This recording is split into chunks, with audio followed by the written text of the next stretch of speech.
Doc is back. Welcome to Medically Speaking with Dr. Winston Alexis, hosted by Tyrone Robertson. Join Doc and his guests as they discuss healthcare and the Caribbean community every Thursday at 11:30 a.m. Eastern Standard Time on caribcast.tv, Apple Podcasts, Google Podcasts, and most other popular podcast platforms. I didn't grow up here, but Broward County has become home to me. This is where I settled. I raised my family here and started my practice here. For over 20 years, I've represented my neighbors, people who needed help in a stressful time. If you find yourself in need of an attorney, reach out to someone you can trust, someone with a proven track record. When a car accident or personal injury sets you back, call Scott McCullough. 954-989-3435. Happy New Year, ladies and gentlemen. This is our very first Medically Speaking with Dr. Winston Alexis for the year 2021. Right. Doc. Hey, I ain't no more happy, you know. I know about New Year. You know about New Year, but not so much about the happy. Not so much about the happy. Yeah. It's the loneliest New Year celebration I have.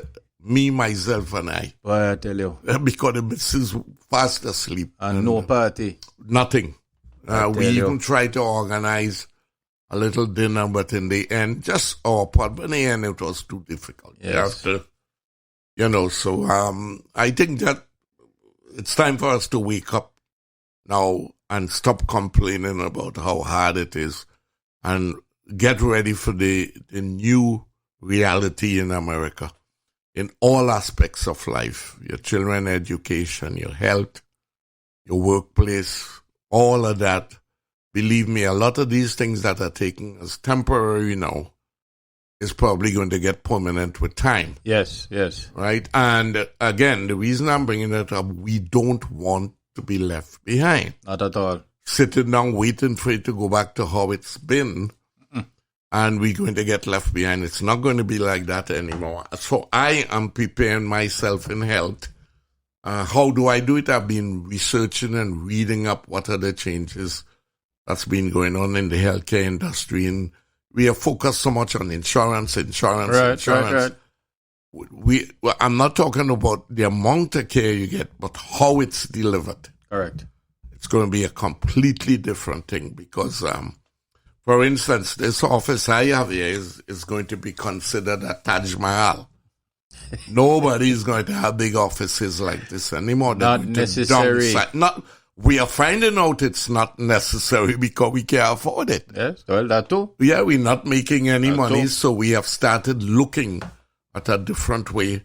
And I think you're going to find the amount where we're going to practice are going to be in smaller offices. Yes. Well, overall, square feet. Yeah. Overall, I think that all types of businesses, just everything that we're doing in our everyday life. Because the whole idea now is to cut costs. That's right. And one of the most expensive costs for medicine, I don't know about other people, is rent. Yes. You'll be surprised the amount of money we pay for these things. And I guess we used to say before, people believe doctors making money. So the same square footage that when you go down 10 miles down the road into a different area is about a quarter of what you pay. Like me in the finer part of town, I'm in Plantation. I'm not even in Fort Lauderdale proper. So everybody's going to be downsizing. Yes. So the way it's delivered, and by the way, I now that I'm forced into looking at this, and this is what people have to do, I think. For instance, almost everybody I know doing part or all of the work at home. My children. That's correct. So everybody complain, but I'm saying, listen, no matter what complain, adjust. Get with it. Because whether you like it or you don't like it, a lot of work is going to be done at home. And by the way, the country is moving in that direction anyway. Yeah. The pandemic just make it more likely. So all of you out there think in terms of the fact, whether you own your business or you work for people, you'll be working remotely. Exactly. Why we have the technology and we are realizing, oh my God, why do I need a big office like this? Yeah. I mean, The important thing is talking to the patient, using my brain to figure out what I think is happening, and then do some testing. What is going to happen is going to save me because cost is going to go down. Mm-hmm. And we need to do that because insurance payments are moving nowhere. The only way I can make a profit is less overhead. Of course. All right. So it's going to be, downsizing is going to be good for me from an economic standpoint. It'll be good for the patient because I suspect that about maybe half or more of the visits you do each year is going to go away. Right? And let me explain to you probably how this works. People might be saying, oh, what is he talking about? If you look at how diagnoses are made, right, is that you take a history from the patient. A history is a story. Just like when FBI bring you in and they're talking to you, it's a story. Tell me what's wrong with you. Right? And we listen. And then we form a little map in our head. What direction is this thing going? This story that this person is telling me. For instance, a woman come in, doc, my periods were regular, but all of a sudden it stopped and they come in erratic. Right away, that hits a bell in my head that the possibilities could be this. You add to it age, you add to it ethnicity, whether it's black or white. I'm now getting a clearer picture of what is. By the time she's finished talking to me, even before I touch her, I have an idea what the diagnosis may well be. It doesn't mean I'm right. Right. But so now I have to go and prove my diagnosis. And how I do that? We use lab, we use imaging to put all of that together to see, not to find out what's wrong with them. People think ultrasound and think tells me diagnosis. They don't. They either verify what I think or they poo-poo it. Okay. Right? If they poo-poo it, I have to say, whoops, let me backtrack right. and take another road. That's why I tell people CSI. I like that show because it's medicine. We use bacteria instead of the big criminals with gun. But it's a searching thing. Where they use their DNA, I use ultrasound. Where they use this, I use. So it's and the point is, the diagnosis is in my head. It's not in any single exam that I do, right? So if I were to say, then it's a combination of process and knowledge. Yes. Yes. And we confirm whether you're right or not by examination most of the time and imaging. Right. But the diagnosis is made in my head. It doesn't come from an ultrasound. It doesn't come from an x-ray. Any blood work never make a diagnosis to me. I have an idea what it is, and then I prove it. When it comes back, if it show, hell, I'm wrong, say, Jesus, let me backtrack. Then I may want to examine to help. Point I'm making, many times, I only do a physical exam as almost a courtesy. It could help. So let me ask this then, Doc. So doing this remote telemedicine visits now, are there any types of visual exams that can be done through that medium? It depends on your specialty. Okay. Dermatology for sure. Right. Take a picture of the mole or whatever it is. OBGYN is kind of hard. Right. Because when you do a vaginal exam, you can't take a picture inside of the vagina. Of course. You understand? When our picture taking tool is ultrasound, not a camera. Right. So, but can patient take a picture of a bump in the pubic area? Certainly. There are some things, but they being able to send a photo to a physician. Some specialties, it's very easy to do, many not.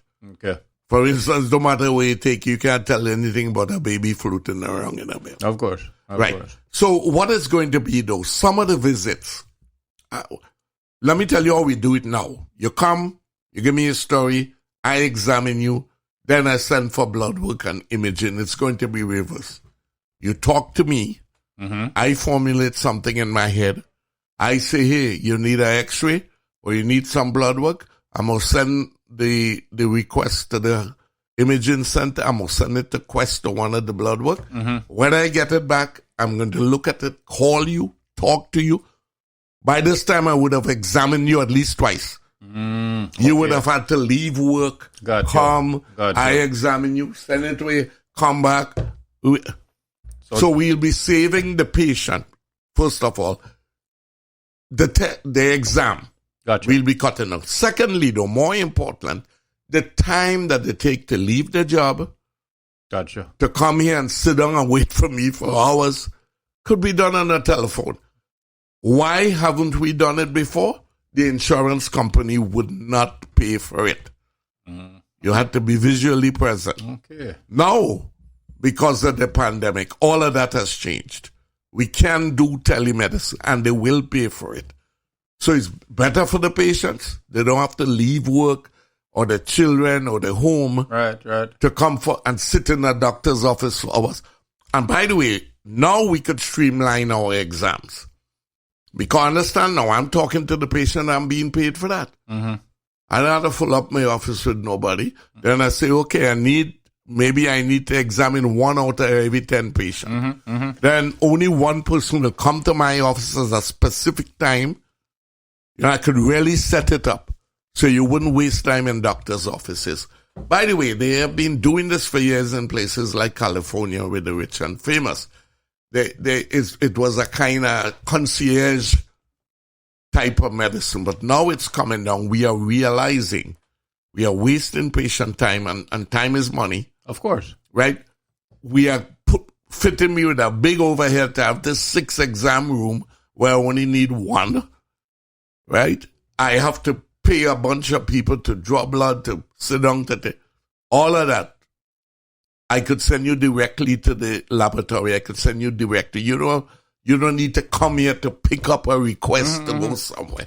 So that's how it's going to be streamlined. The doctor, it's going to be better for me, right? Because I'm being paid now for a service that I wasn't paid before. Right. That's why we never call people with the results.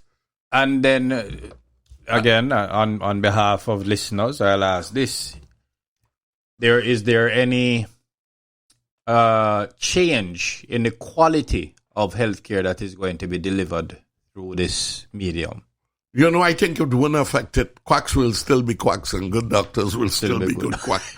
It's just how you manage time. Right. It doesn't have anything to do with the intellect that goes into the diagnosis. There's nothing. If a patient come here to a Dumbo, he's still a Dumbo whether you talk to him on the phone or here. So the quality of the doctor is not going to change. Right. What you will find is time would be now managed much better than it has before. And I'm guilty.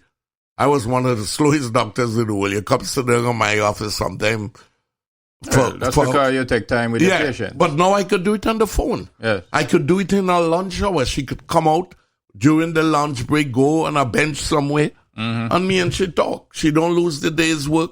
Or if she have to pick up her children at 3, she could talk to me while she waiting for the children outside. You understand? So we'll be managing time. It's not going to affect the quality of care. It's not going to make it better. It's not going to make it worse. Gotcha. It's just the time allotment will be better for the patients. And as a patient, when I go to see my doctors, my goodness. Me too, and I'm a doctor and I know them. Yes. I carry my book and my eye doctor, a good guy, I sit down with a bunch of old folks like me and then I'm saying, oh my God. But I learn. I carry my little magazines and I read. Yes, I take the whole lot. So I think that's what makes me real excited. That with telemedicine, patients will be able to manage their time much better. There's a lot of time that's lost in getting good health care. Of course. Right? Of course. And they can now retrieve this. It'll be less pressure on me. Yes. Because I have less overhead. You understand? When I studying to make this man rent and thing where I rent here from, that is the important part of it. And the other thing, I strongly believe that from what I've seen with this so far, it helps with the questions and the consultation Yes. and the I'll be the able to story, do it easier the because story that again, you- I have more time. Correct. Right? And of course, I have to go to school. I have to get you guys to teach me. A tremendous amount of this is going to be done online. Oh, yes. That means you make your appointments online. Yes. You could go online and look at your own labs while I'm course. talking to you. Yes. We're going to have portals where you could put down your history and privately, and only HIPAA me compliance and only and all me of and that. you see it. That's correct. Right? When normally the girls have to ask you all your questions in front of other people who could hear. Now, the privacy will be a lot better. Yes. And the more private patients are, the more likely they are to give you sensitive information. And share more with them. And share more with them. Correct. So I'm looking, by the way, thank God for this. Every time I patient, oh God, Dr. Alexis will retire and leave us. With this format, I don't have to retire. Okay. I just need to downsize. All right. And I can downsize now. I don't have to kill myself. So, ladies. So I'm going to continue working for a while, but in a different type of, and I'm nervous. I'm anxious to see how it's going to work. All right. You know. All right, ladies and gentlemen, we're going to take a short break and then we'll be right back to Medically Speaking with Dr. Winston Alexis. Dr. Ronald Moore and his team at Minimally Invasive Surgery perform laparoscopic robotic procedures with the utmost precision. As a bariatric surgery specialist, Dr. Moore performs a range of surgeries and operations focusing on areas and organs of the abdomen. For gastric sleeve, bypass, and banding, to endoscopic balloon and hernia procedures, call the Office of Minimally Invasive Surgery at 954-797-4220 to schedule your appointment. Minimally Invasive Surgery has 2 convenient Broward County locations to serve you. Call 954-797-4220 to schedule your appointment today. And we're back to Medically Speaking with Dr. Winston Alexis. Doc, so I know a lot of people are anxious and eager to hear about the vaccine, right, or the vaccine options. So give me a little bit of your perspective on the vaccines, and then let's kind of talk about it specifically to our community. All right, but you know, I'm a very practical. Even when I'm teaching the students and they use all the fancy, I say, listen, man, break that down into ordinary language because I am an ordinary guy. Right. I'm a little boy, come from not affluent, well-respected people, but they weren't rich. They were not in the upper echelon of mine. So sometimes I speak in plain language. That's the point I'm making. Well, and the easiest to explain the vaccine and how I feel about it, today I got my second one. Okay. I'm sorry, yesterday. I had not the first people. The second. And by the way, you notice our talking are still alive. Right? So just so I'm clear and just so our listeners know what is going on. All right. This is the community's favorite doctor. Yeah. And he went and got the vaccine already. The second dose already.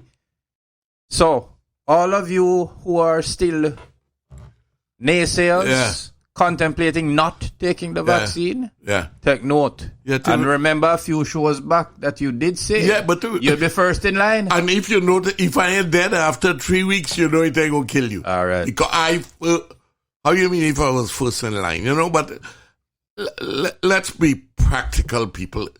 It's time for my community to use common sense. Yes. All right? And my father always get me with that. He say, you go to university, but you have no common sense. And common sense, he thinks, is what is most in the world. I think so. All these stupid stories you're seeing. Do you think doctors are crazy that we're going to take all this thing and it will kill me? What sense would that be? Yes. And by the way, we are the experts. That's right. We use this every day. I've been talking of rubella vaccine for pregnant women for 50-something years now. And me ever seen no woman die from taking rubella. You know, when you're pregnant, you need to have protection against German measles. Yes. They're doing like if vaccine is, and now they say, it's a new. It is not new. What a vaccine is simple. to kill viruses, your body have to fight them with something named antibodies. And your body makes it.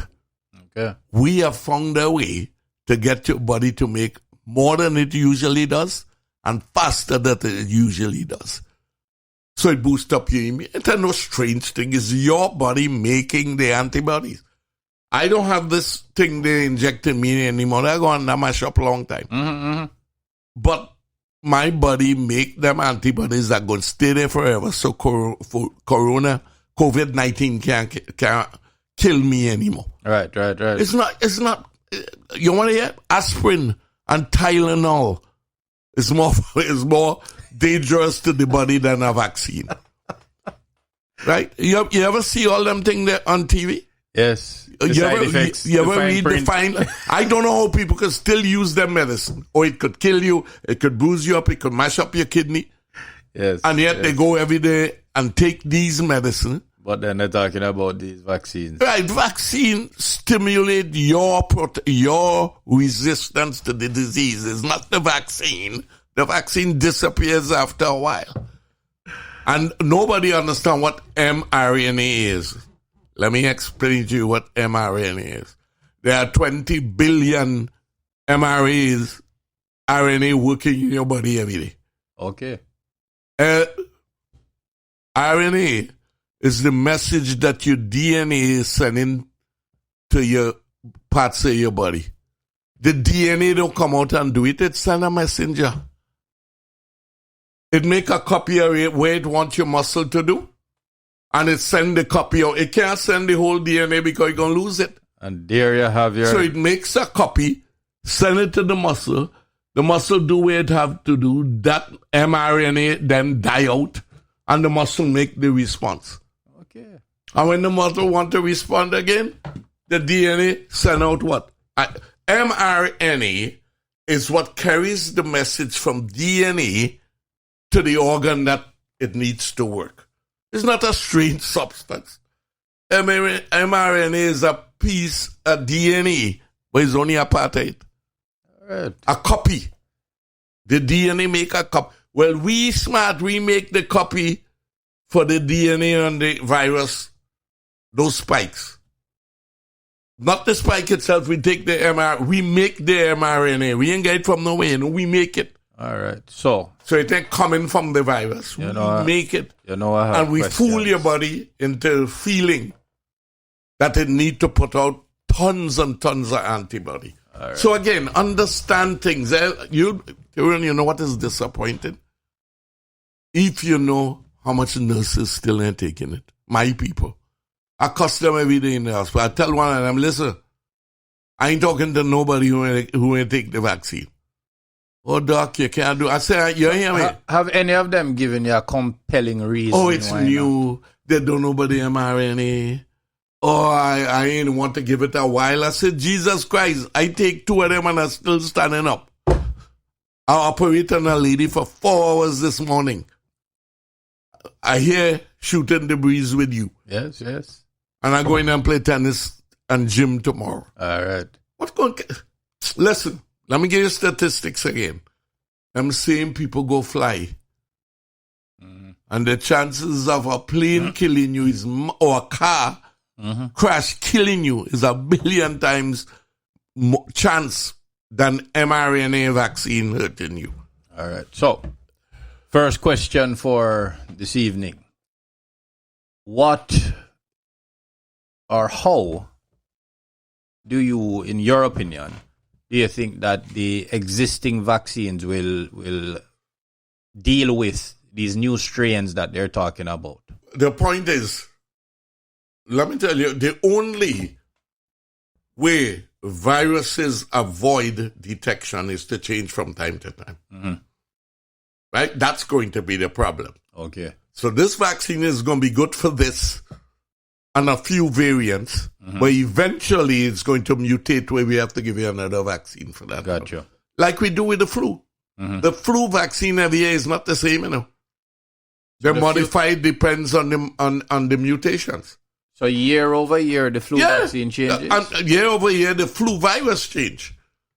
Why you think we have to go back every year? No, I understand that. Yeah, Okay, yeah. okay. So my problem with this is not this one, we're going to take care of this guy.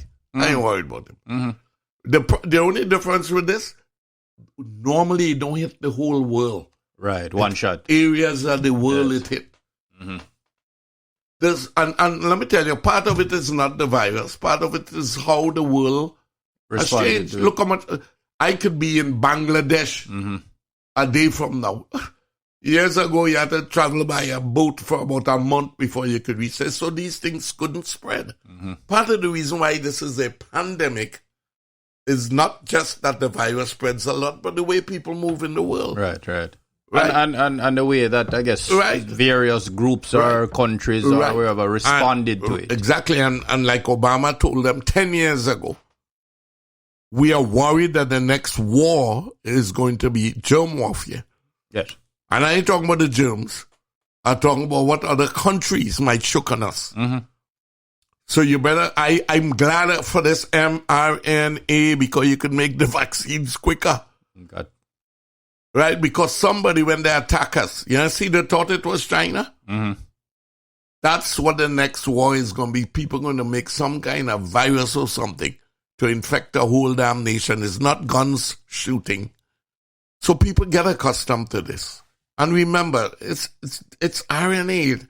It's not a foreign compound to the human body. It understands RNA. No, it is RNA is working in your body millions of times an hour, carrying message to your eye, carrying message to how to lift your right hand. Is RNA that come from somewhere that go to the muscle until it move. Yeah, you understand? So when you lift weights, how you think your muscle get bigger? Is mRNA tell the muscle to get big? So this thing we talk, mRNA, people doing like it's some strange thing we come up with. It is a normal substance in anybody that has DNA. And that's animals, that's humans. And it's called messenger RNA because it's carrying a message from the DNA to wherever it's want to do a certain something. All right. It copy it, the portion of the gene that need to be operation, and then they go to that area and tell them do that. That's all mRNA is. It's not a strange substance. Next question. So the vaccine, you get the vaccine today, and how long does this vaccine work, or how does that? We're still working on it. Remember, I told you. And what they're going to do now is eventually they're going to check the antibody formation in 3 months, then 6 months, then a year. And they'll get an idea. Because sometimes the antibody work for a while and then it's cleared from the body. Okay. But different ones clear at different rates. Perfect segue into my next question, which is actually personal now. So as you may remember, last year, July, I actually got COVID-19. Right. And I had a follow-up visit with my routine checkup. And I did blood work. And antibodies are still there. And we need to test you another 3-4 months again. Okay. And then we test you a year again. Not necessarily, but I have the guinea pigs that they did in the beginning. Right. And those are the ones they keep following to see how much going to build up, how long it's going to stay. Interesting. Now, are those antibodies that I have the same that, let's say, somebody who has gotten the vaccine would have? Yes, identical. Okay. And that's what the mRNA do. Interesting. It mimic the one you have. Okay. So the antibody they make is identical to yours. In the old days, we would have had to heat the virus so it's inactive. And then inject that in you so your antibody. No, we don't have to do the virus. We take out the mRNA for one spike and we put it's safer. And what you just said is what that old way of doing things is what a lot of people are still holding on to, not realizing realizing the advances in modern medicine and science. We don't use the virus anymore. And that is the part that I think should be needs to be communicated to people. You have a point because they think when you get vaccine, they're putting that thing in your body. You're today, You are somebody not. mentioned the same thing, and You I are said not. rubbish. You are not. Years ago, the old flu, what we do wasn't the mRNA. Mm-hmm. But they will take out the little piece of the virus, not the whole thing no more. But now they say the virus at all. We make the mRNA in a lab. That's how good we are. Boy, I tell you, dog, the message. And you're right. Again, they need to explain it in common language. Who the hell know what mRNA is? But I tell you something. When I tell them your DNA control everything you do, but the DNA stay in the cell. It ain't coming out. It has to stay the whole life. But it have a decoder called mRNA. It stamp on it. And this say, make Tyrone blink. The mRNA come out of the cell, go to your eye and make you blink. All right. But the DNA itself does not change. You could copy it and go. It's like a printing press. Mm-hmm. So we don't use the virus. You see them spikes? If you look at the coronavirus, you see a bunch of... Yes. It's the mRNA that come out of those spikes that we have learned to make. Got it. We don't even use the one from the virus. We make it our own in our lab. All right. Ladies and gentlemen, we're going to take a short break and then we'll be right back to continue the conversation. For the absolute best obstetrics and gynecology care, call South Florida OBGYN at 954-452-4377. Schedule your appointment today with Dr. Winston Alexis, who has been serving the women of South Florida for over 25 years. Conveniently located in Plantation, Florida, the courteous and professional team at South Florida OBGYN are standing by to assist you. Schedule your appointment today by calling 954-452-4377. And we're back to Medically Speaking with Dr. Winston Alexis. So, Doc. Yeah. So, one of the challenges that I have seen, or I am seeing, is with the distribution of these vaccines. Yeah. So, I'm all for the frontline workers, medical professionals and that, and all for the seniors and so on and so forth.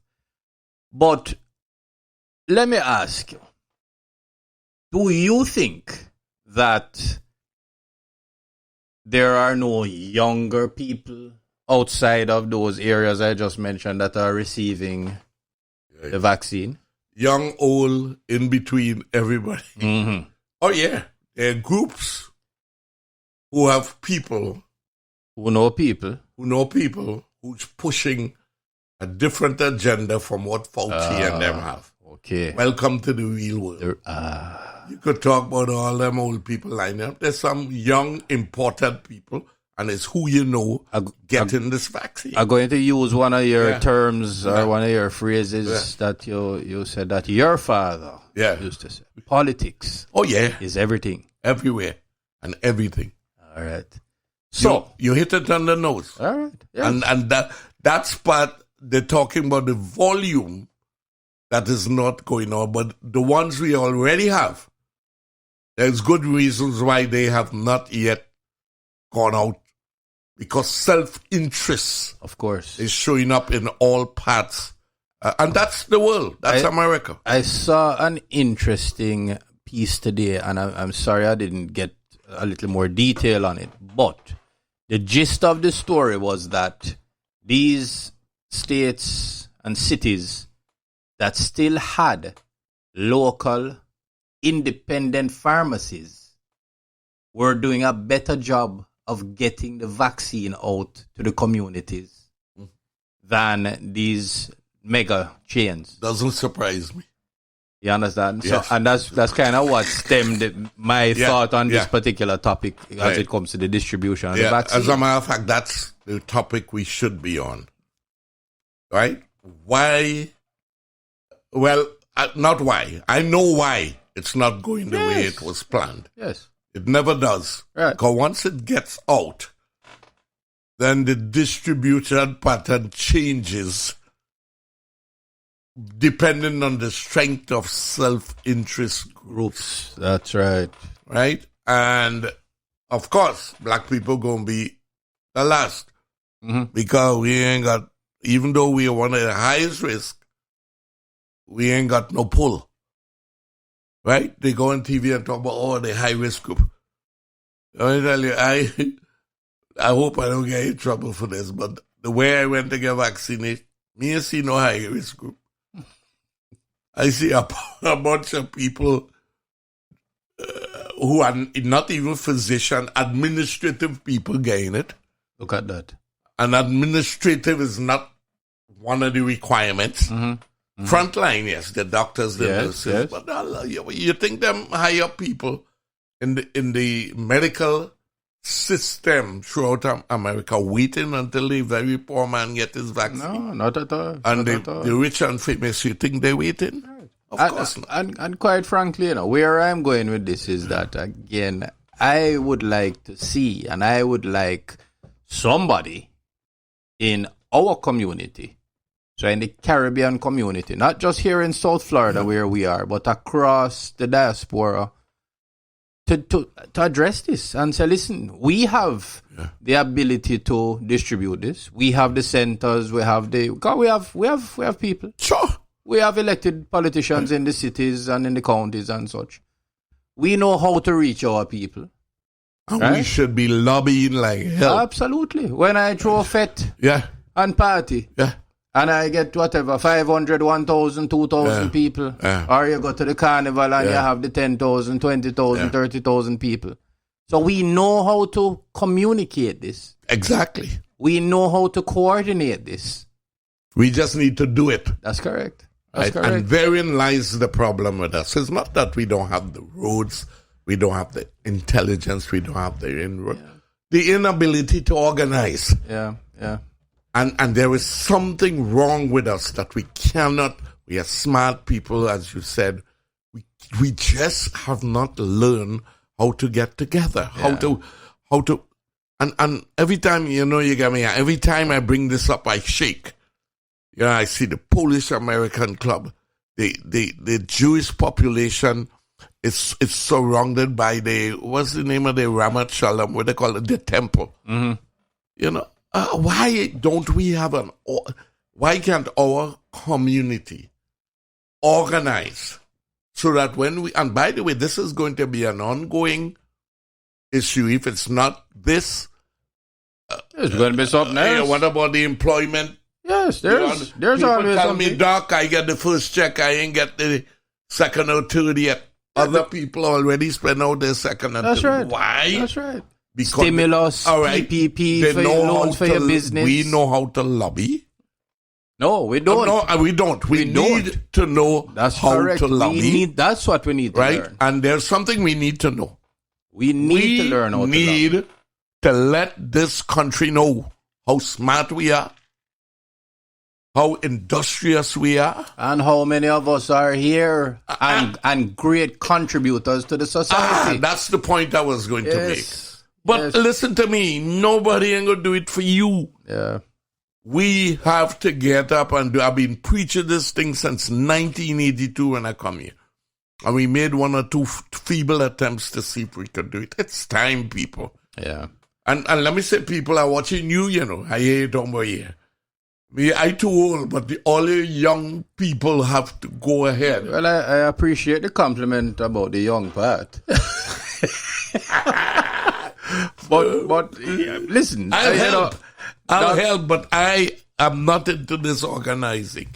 It's about time. Let me tell you, and I know what works in. Number one, numbers. Because the first thing numbers tell is converted into votes. Yes. And everything is politics. Yes, that's right. So the first thing we let them know, instead of hiding in our little, like I hear West Indians, they say Jamaicans, they want to go live by no more Jamaican. No. Foolishness, you need to stand up strong and let them know. We got 1 million people of Caribbean American descent. At one time, long time ago, somebody told me between, I think it was West Palm Beach and Perrine or something. When I talk about West Indian, I don't mean born there, like my son is American, but he Second is and of third. Caribbean. Yes. Second and third generation. There are a lot of us. Oh, yes. Oh, yes. And Trump was only looking for 11,000. If we could have promised him about 10, you'll be surprised how much we get vaccinated. No, but in all seriousness, we need to organize. We need to let the country know how much of us are here, right? And how much we are contributing to the economy, to the culture, to everything else. We have to beat our own drum. Nobody's going to go and find you in America. So we need to organize. And I have a thought that, I tend to watch what successful people do economically. Right. And the fact that the Jews, who are a successful group of people in America, surround themselves with their temple. Mm-hmm. That's the center. You look at it good. A lot of Jewish friends, everybody talk about the temple and they don't play on Rosh Hashanah and all of them things they play. Maybe our church is a good place. It could be, because the churches within our respective Caribbean communities here, certainly again in South Florida, because this is where I am, this is the area I know, play a major part in just about everything that is going on in the community. Of course. And I'm talking about not specifically just to our Caribbean or our Jamaican or Trinidadian activities, mainstream activities. A lot of this is communicated and disseminated through the church. Maybe the church need to organize themselves first. And don't be just single individuals. Get together. You might Christianity. And as far as I'm concerned, I'm a Catholic, but God is God. Indeed. So we need, maybe the first move you guys need to do is get down and sit down and talk to some of our church leaders and see if we can organize the community, not about religion, but becoming a visible part of this country in which we live, because that's who they recognize. That's when you're going to get ahead in this country. Once they believe that you are a productive group of people, and most important, you have votes, and you're smart enough to know that your vote could carry a whole lot of strength in this country. Right, that's right. They will lobby you. Yeah. And if they lobby you, what that means? Our business going to do better? Our schools going to get better? Mm-hmm. Our church is going to get better, right? So it's not only we singing the song, we got to let them know, as you were saying, right? We got to get up. I think somebody call it branding or something. Mm-hmm. And we need to let the non-Caribbean, Caribbean American people recognize us as having contributed.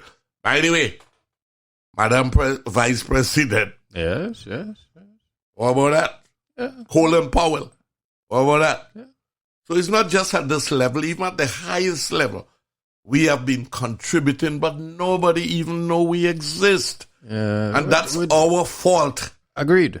Right? And we need to do something. Stop talking and do something about it. Well, now the truth of the matter, Doc, is that there are several groups that exist. There are several initiatives, right? The challenge that we have, because I've participated in many of them, and I'm still quite active in a few of them. The challenge that we face is the individuals. Yeah. And there is just this thing, I don't know how to describe it, this thing, so helping our brother, helping our brethren, whatever, it's second nature to me. Yeah. But for some reason, it isn't to many. Yeah. And I don't understand. Well, I've read a little bit about the subject of people who have been colonized. Mm-hmm. That means all of Africa, us, India, anywhere that belonged to one of the powers. Part of the plan to be able to colonize us peacefully is to have us not trust each other. It was a plan.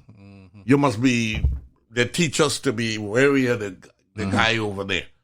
or he's trying to take something away from you. So a guy wrote a book on it, I can't remember, that what we're looking at here, look at Africa, hasn't gone anywhere. Right. Colonized country. Right. That it developed a sort of, the people that they cultivated was ones who were not subservient to them, not only that, but distrust each other. Gotcha. And that we have to fight. Well, that seems to be the basis of the challenges that we're having to get folks to participate. Right. Because again, there are organizations, there are initiatives. Yeah. As a matter of fact, in one of our upcoming shows, I'm going to have somebody from one of these organizations join us to talk about it. Listen, we had an idea a little while back, and I still think it's a good idea. You have to think out this thing. We can't just use old methods and standards. We have to think new. One of the things I think we need here is Caribbean, English-speaking Caribbean American. We need each country to have their own organization. Okay. And then we have a union.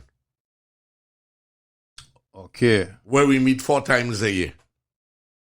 Right? Because I was in one called Caribbean Association with Trinidad and Jamaica. Oh my God. All right. The Trinidadians fighting against the Jamaicans. The Jamaican calling my people small island people. But it's a good idea. The Jamaican community can organize themselves. The Trinidad, the Antigua, there's nothing wrong with that. But we have an overall governing body. Therein lies the problem. Listen, this sounds like almost federation. Yeah. But we had a chance to federate, which would have been the best thing for the Caribbean. Absolutely. Maybe we need to federate Caribbean people in America. You ever thought of that? All right, well. So each group have their own little group, and we have meetings so much times a year. And when something hits, like the pandemic, the overall group can mobilize. Right. Well, you know when we came up with that, when which is the one that licked down Jamaica that make all them dish and things Gilbert. Hurricane Gilbert. When we were the ones that were getting things to take back, send back to Jamaica, Winston, Barnes, me, all of us. Right? And that's the time I saw where the islands actually got pulled together. Yes. Right? And that's what gave us the idea, okay? So maybe it's up to you younger guys to get out there, get the word out that we need to organize, but more importantly, start spreading the word to the rest of America, not Caribbean people. Right. Mainstream America. Yeah. Mainstream that America. We are worth something. That's right. Right? We are contributing a lot. All right. Right? And get started somewhere. That's what I'm hoping for. Right? And maybe, as you said, we get some people on this show, and who knows, this might. I am going to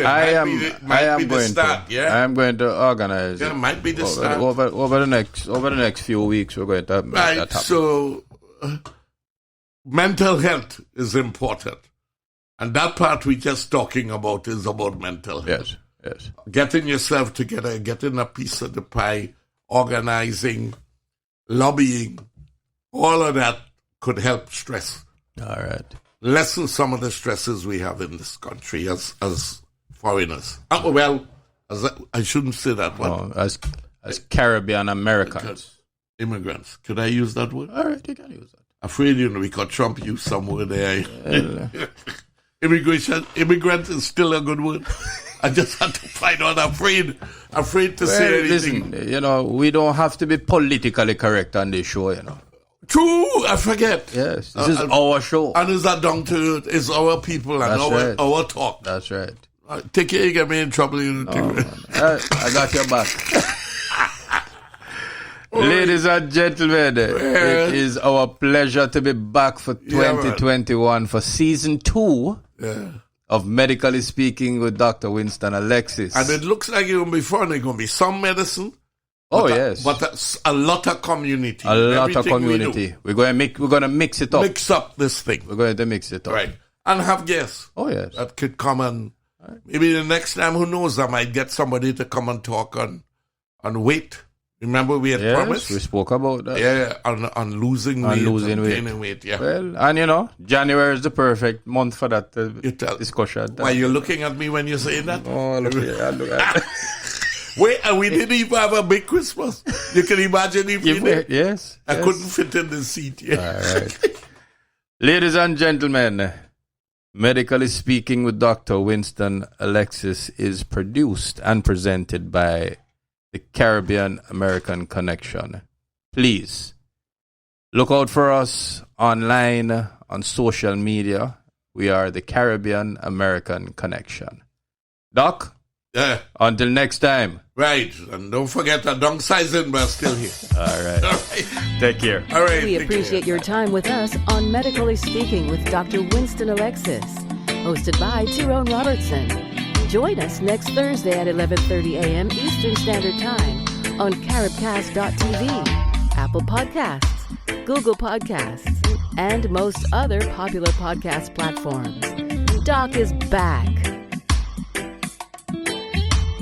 Although the host and guests are qualified professionals, they assume no responsibility for inaccuracies, omissions, inconsistencies, and any slight of people or organizations. Listeners should use their own judgment or consult an expert or their personal physician for specific applications to their individual medical problems.